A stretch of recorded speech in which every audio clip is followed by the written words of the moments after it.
खबरों में आगे बढ़ेंगे, बात करेंगे भोपाल में कार्बाइड गन के खिलाफ बड़ी कार्रवाई की गई है। पुलिस ने छापेमारी में 43 कार्बाइड गन जब्त की है। कार्बाइड गन के साथ एक युवक गिरफ्तार किया गया तो विस्फोटक सामग्री का लापरवाही से इस्तेमाल यहां पर किया गया। प्रदेश भर में गन के उपयोग को लेकर कार्रवाई की गई। आंखें खराब होने के मामले लगातार सामने आ रहे हैं। बड़ी जानकारी भोपाल से दे रहे हैं, जहां पर कार्बाइड गन के खिलाफ बड़ी कार्रवाई देखने को मिली है। पुलिस ने छापेमारी में 43 कार्बाइड गन जब्त की है और कार्बाइड गन के साथ ही एक युवक को भी गिरफ्तार किया गया है। बताते चले कि विस्फोटक सामग्री का लापरवाही से इस्तेमाल कर रहे थे तो प्रदेश भर में गन के उपयोग को लेकर कार्रवाई की गई। आंखें खराब होने के मामले लगातार सामने आ रहे हैं, जिसके तहत एक के बाद एक कार्रवाई देखने को मिल रही है।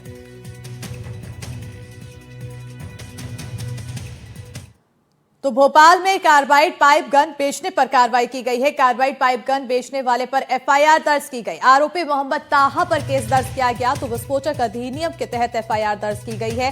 10 किलो कार्बाइड और 4 पाइप गन जब्त किया गया। कलेक्टर के गन पर प्रतिबंध के बाद ये कार्रवाई देखने को मिली। तो बड़ी जानकारी आपको बता रहे हैं, जहां लगातार एक्शन देखने को मिल रहा है। आंखों की दुश्मन बनी कार्बाइड गन पर अब ताबड़तोड़ कार्रवाई देखने को मिल रही है। जो बेच रहा है, जो खरीद रहा है, उन पर कार्रवाई की जा रही है।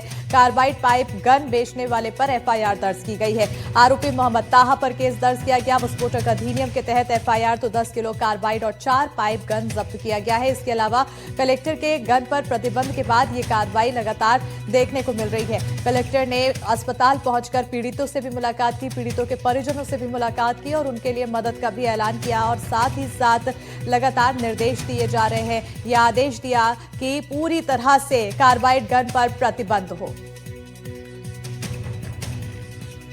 तो भोपाल में कार्बाइड गन पर पूर्ण प्रतिबंध का आदेश दिया गया है। कलेक्टर कौशलेंद्र विक्रम ने बैन लगाया है। अस्पताल पहुंचकर पीड़ितों से मुलाकात की, परिजनों से बातचीत कर उनका हालचाल जाना और 5,000 प्रति व्यक्ति आर्थिक सहायता भी दी है। कलेक्टर ने कहा है कि अब ऐसी घटना दोबारा ना हो और साथ ही भोपाल में देसी गन से 186 लोग घायल हुए हैं और अब तक 15 लोगों का सर्जिकल इलाज किया गया है। 10 लोगों की आंखें गंभीर रूप से घायल हो गई तो पूरे जिले में प्रशासन की छापेमारी भी लगातार जारी है।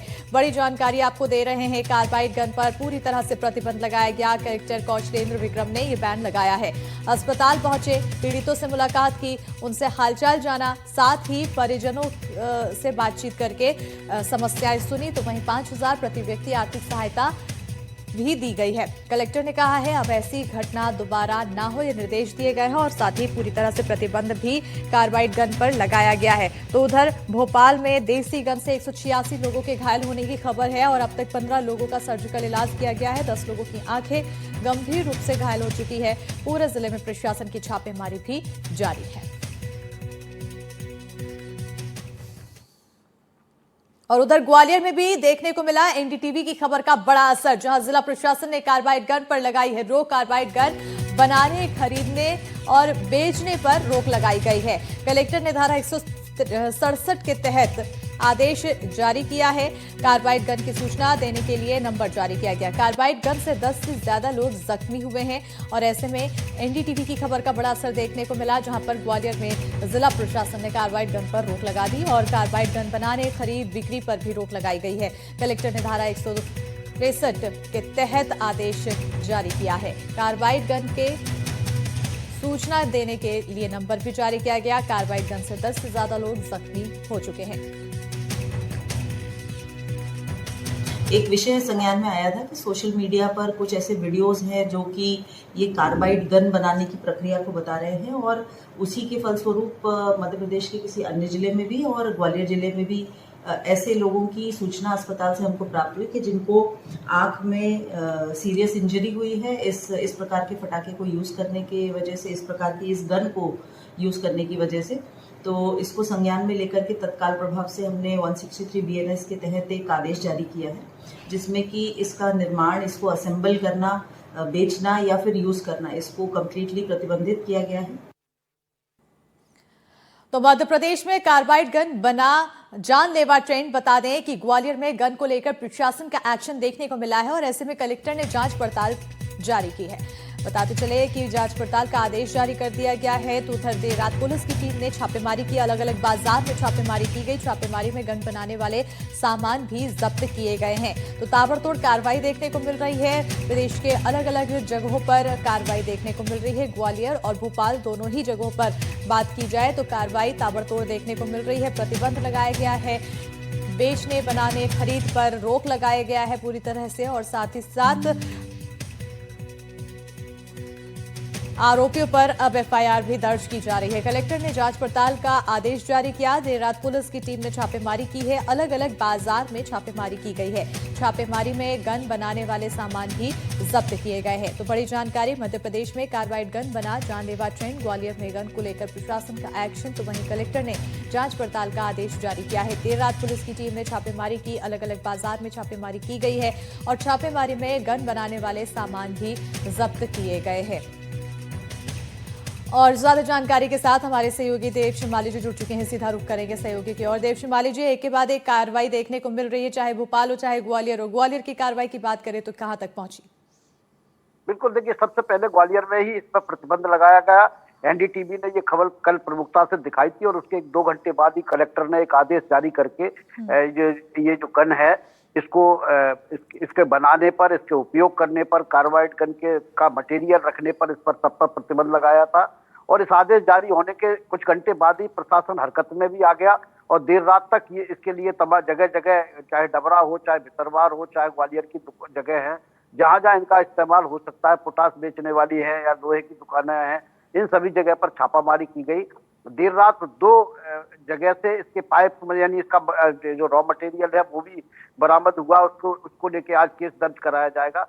हालांकि ग्वालियर पुलिस ने 18 अक्टूबर को ही इस मामले में एक केस दर्ज किया था और उसमें एक व्यक्ति को हिरासत में भी लिया था, उसकी वो भी जब्त कर ली गई थी। ये सबसे बड़ी बात असल ये है कि ये जो है ना, ग्रामीण क्षेत्रों में इसका उपयोग कहे, दुरुपयोग कहे, वो सबसे अधिक हुआ है। क्योंकि ग्वालियर में अब तक जो 2 दर्जन के आसपास मामले सामने आए हैं उनमें से 90% आसपास के जिलों के हैं या ग्रामीण क्षेत्रों के हैं।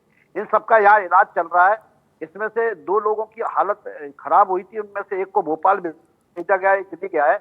बाकी लोगों की हालत खराब है, लेकिन उनके विजन में दिक्कत आ सकती है। ये बात डॉक्टर अभी भी कह रहे हैं। कल भी हमने एनडीटीवी के माध्यम से डॉक्टर्स की बातचीत कराई थी कि उन पेशेंट को क्या क्या नुकसान हो सकता है।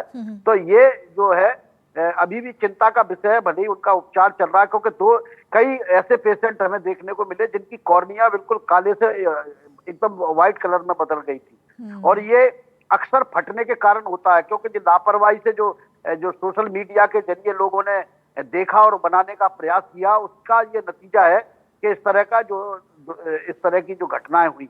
तो ये बहुत ही चिंताजनक है क्योंकि सीधे आंख पर असर डालती है। कुछ ऐसे लोग भी पहुंचे जिनका पूरे शरीर पर ही बारूद की जो है लेयर बिछ गई थी और वो थोड़े थोड़े जल गए थे। तो ये बहुत ही चिंताजनक है। प्रशासन अब लगातार इसमें कार्रवाई करती हुई दिखाई दे रही है। देव शिमाली जी, जिस तरह से ये चिंताजनक स्थिति सामने आ रही है, इसके लिए कार्रवाई तो देखने को मिली है, लेकिन क्या आरोपियों को चिन्हित किया गया? क्या एफआईआर दर्ज कर उनकी गिरफ्तारी की गई?